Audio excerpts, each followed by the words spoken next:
अस्सलामुअलैकुम, मैं हूं बिलाल और एक इंटरेस्टिंग वीडियो के साथ आपकी खिदमत में हाजिर हूं। दोस्तों, आपने ये मंजर शायद ही कभी लाइव देखा हो, लेकिन मूवीज़ या वीडियो में कभी न कभी ज़रूर देखा होगा। फाइटर जेट की बैक पर मौजूद ये धुआं ना ही दुश्मन के हमले से बचने के लिए फ्लेयर्स हैं और ना ही ये त्यारे की कोई करतब है। दोस्तों, इस अमल को साउंड बैरियर का टूटना कहते हैं और इस अमल के नतीजे में जो धमाका पैदा होता है उसे सोनिक बूम कहते हैं।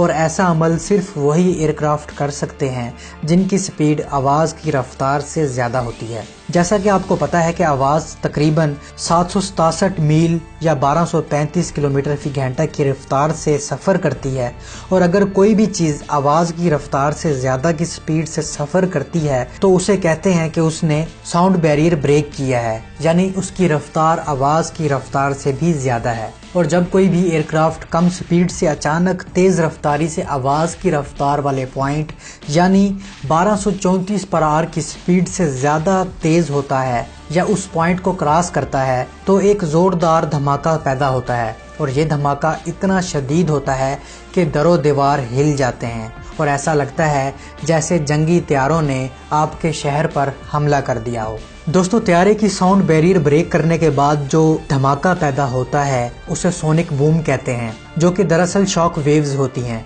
और यही शॉक वेव्स बहुत ज़्यादा साउंड एनर्जी जनरेट करती हैं जिसे हमारे कान धमाके की सूरत में सुनते हैं, और ये धमाका कमज़ोर इमारत को भी गिरा सकते हैं। दोस्तों, यही नहीं, जब एयरक्राफ्ट साउंड बैरियर ब्रेक करता है तो बादल की तरह धुआं एयरक्राफ्ट के गिर्द बन जाता है, और इस बादल नुमा धुएं को वेपर कोन, शॉक कॉलर या शॉक एग कहते हैं। एक मरतबा फिर सुन लें कि साउंड बैरियर से पैदा होने वाली आवाज़ को सोनिक बूम और पैदा होने वाले इस धुएं को वेपर कोन कहते हैं। वेपर कोन भी शॉक वेव्स की वजह से पैदा होती है। इन शॉक वेव्स की वजह से हवा के दबाव और टेम्परेचर में बेरबती पैदा होती है, और इस बेरबती की वजह से हवा में मौजूद पानी के ज़रात जो कि गैस की शक्ल में होते हैं वो कंडेंस होना शुरू हो जाते हैं और ऐसी बादल जैसी शक्ल इख्तियार कर लेते हैं जिसे वेपर कोन कहते हैं।